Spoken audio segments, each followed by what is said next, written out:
Mini episode 323 of the FDH Lounge is brought to you by First Down Scouting, delivering the most thorough scouting service available, uncovering the NFL stars of tomorrow. Follow them on the web at the number 1stdownscouting.com. The FDH Lounge. You want to schedule your life around it. A long time ago, on a gloomy, wet Cleveland spring night, two men stand alone amidst the late-night drizzle. Their voices echo across the vacant station parking lot as they debate the merits of the great American radio show that have been missing for far too long.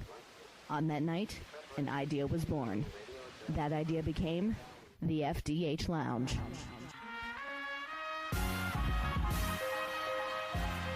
Welcome to the FDH Lounge. Welcome to mini episode number 323 of the FDH Lounge. This is FDH managing partner Rick Morris here with another of our FDH Lounge series retrospectives of Breaking Bad.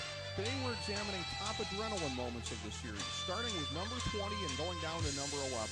In mini episode number 324, we'll break down the top 10 such moments. More than perhaps any other drama in TV history, Breaking Bad specialized in providing edge-of-your-seat moments to viewers. Certainly many of these moments would have ranked among the elite ones on any other program. Here's number 20 through 11 on our list. Number 20. When Jesse doesn't believe Walt about how it's unwise to dissolve bodies in acid in a bathtub, he learns the hard way when his bathtub and the gooey, acid-soaked remains come crashing through the ceiling. Breaking Bad never flinched from portraying some of life's grosser moments, and this incident was as stomach-churning as it got. The moment carried some excitement because of the outrageousness of it, but almost unlike any other on the list, there was also an element of black humor to it. Number 19, Walt allows Jane to die, committing the first major heinous act on the road to becoming Heisenberg. As was the case with the program's major twists and turns, you never saw the destination coming even as the writing made it crystal clear in retrospect. That is genius-level creativity right there. In this instance, a confrontation was building between Junkie Jane and Walt, as she showed the balls in dealing with Walt that Jesse sometimes seemed to lack. She threatened to expose his double life if he didn't immediately give Jesse all of the money he was owed, notwithstanding the fact that Walt would likely be financing an overdose. Walt was desperate to find a way to counter Jane somehow, but he couldn't formulate a plan. When he came in on Jesse and Jane in another drug stupor, his first concern was getting Jesse's attention. But as Jane rolled into position for what would be a fatal sleep vomit, Walt froze instead of saving her. The moment of that horrible decision snuck up on us, despite being a perfectly logical culmination, and as we saw the potential for Jane to be saved or snuffed in that very moment, we saw Walt act for the snuff. That was truly the moment when the Team Walt bandwagon was shorn of anyone with a soul. Number 18. Walt throws down the mercury fulminate in Tuco's office, causing a badass explosion. In trying to survive an encounter with a maniac, Walt opted for the out-of-the-box strategy of out-crazying Tuco, which was no mean feat. Even as Walt didn't truly start to acquire the black soul of Heisenberg until much later in Season 2, he was already embracing the name as an alter ego, and he quickly realized that the only way to fend off a high-on-your-own-supply berserker like Tuco was to throw him off balance. And that's exactly what spiking a makeshift bomb to the floor in the man's headquarters accomplished. Number 17. After being kidnapped by him, Walt and Jesse attacked Tuco behind his house, fighting for their lives. He had to know that the period of coexistence with Tuco was destined to be short-lived for Walt and Jesse, and when he abducted them for what was to be a permanent work trip south of the border, the teacher and student were on the lookout for any opportunities to make a desperate break for it. Tipped off by his Uncle Hector's bell that some funny stuff was afoot, he instigated a violent confrontation out in the back area, and the combined efforts of Walt and Jesse ended up with Tuco getting guts shot. Of course, he was too crazy to simply die of those wounds, so he triggered one more shootout once Hank arrived on the scene and forced the DEA agent to finally put him down once and for all. Number 16. Jesse puts a gun to Walt's head, screaming accusations about poisoning Brock that actually turned out to be well-founded. Some of the behind-the-scenes notes about the program have only added dimensions to rewatching episodes as they have emerged. This is one such example, as Bryan Cranston noted that he played this scene as though Walt were innocent of Jesse's accusations because he had not yet been told that Walt did indeed utilize Brock as a pawn in this vile manner.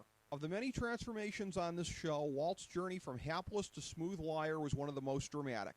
You'll never find a scene where Walt executes a large untruth more effectively with a gun literally to his head all the while.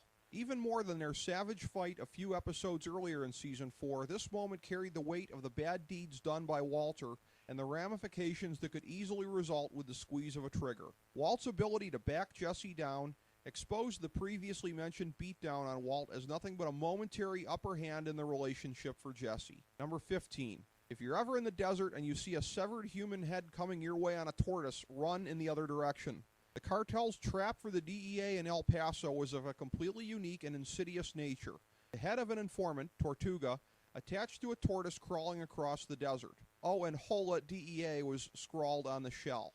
Sickened by the gore of the scene and suffering a panic attack that he tries in vain to cover, Hank slicks back to the van to the derision of his colleagues. When they start poking at the spectacle, the scene enters the realm of true horror as a powerful IED is activated, killing those closest to the blast, but sparing Hank, who comes to loathe himself for feeling that he was saved by his own cowardice. Number 14. Walt activates his remote control machine gun in the final segment of the series.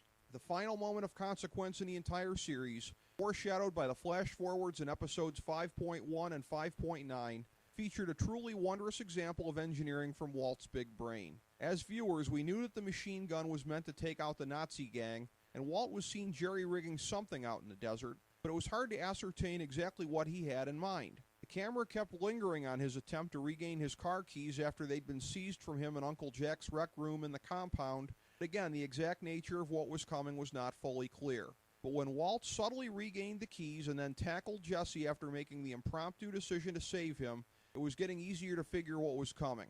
And indeed, the trunk release triggered a mechanism that controlled the machine gun and began a spray back and forth that decimated Hitler's Southwest fan club. Walt got a few bonuses out of the aftermath, achieving some degree of closure with Jesse, having the opportunity to taunt Lydia about her poisoning and impending death, and the chance to evade the law one last time by succumbing to his bullet wounds just before Johnny Law came busting into the meth lab to take him away. Number 13. Walt takes his full measure, running down the drug dealers who are about to finish Jesse. When Gus's henchmen tied up a loose end by whacking Andrea's kid brother Tomas, Jesse became determined to get them one way or another. Not even threats from Gus at the awkward sit-down at the chicken ranch could dissuade him.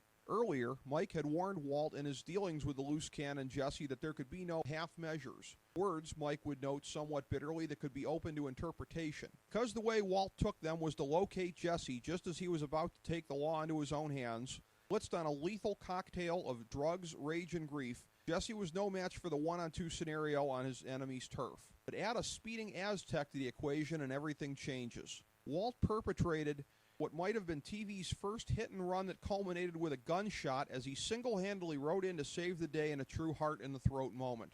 Number 12.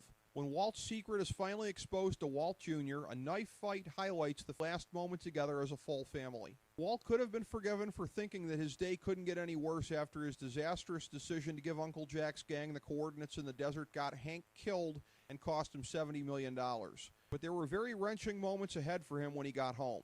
Knowing that Hank had called Marie to tell her that Walt was under arrest, Heisenberg was under no illusions about the difficulty of responding to unanswerable questions from Skyler. But he was completely unprepared for the fact that Walt Jr., at long last, had been told about the secret of the blue meth. Walt's frantic insistence that the family leave town immediately with him and the barrel of money and his inability to tell them exactly what happened to Hank ignited a fireball of fear and loathing in the family that saw the parents and their teenage son battling with a large knife.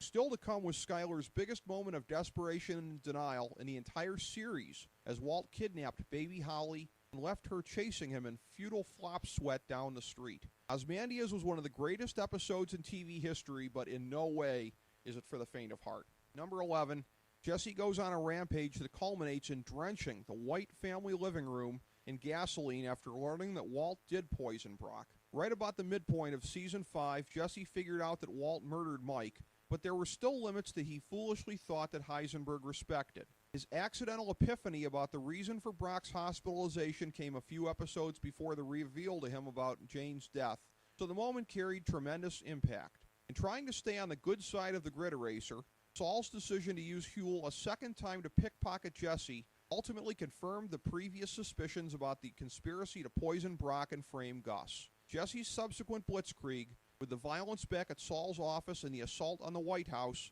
ranked as one of the most insane endings to any Breaking Bad episode. Thank you for tuning in to FDH Lounge mini episode number 323. As we bring the show to a close, we would like to extend our deepest gratitude to NBC, CBS, ABC, Fox, all Clear Channel affiliates, TNT, TBS, USA, UPN, Deadspin.com, YouTube.com, YTMND.com, MySpace.com, various blogs, Fox News, CNN, CNBC, MSNBC, IamBoard.com, Billboard.com, Google.com, ESPN, ESPN2, ESPN News, ESPN Classic, NBA TV, NFL Network, Sports Time Ohio, Athlon Magazine, Comedy Central, Cartoon Network, The Boomerang Channel, QVC, BET, The Spice Channel, Steno Notebooks, Manwich, Papermate Office Supplies, waitresses, strippers, bartenders, garbage men, janitors, microwave popcorn, the writers of The Office, Scrubs, Entourage, My Name is Earl, Oz, Metalocalypse and the Boondocks, Aquafina, and the Periodic Table of Elements.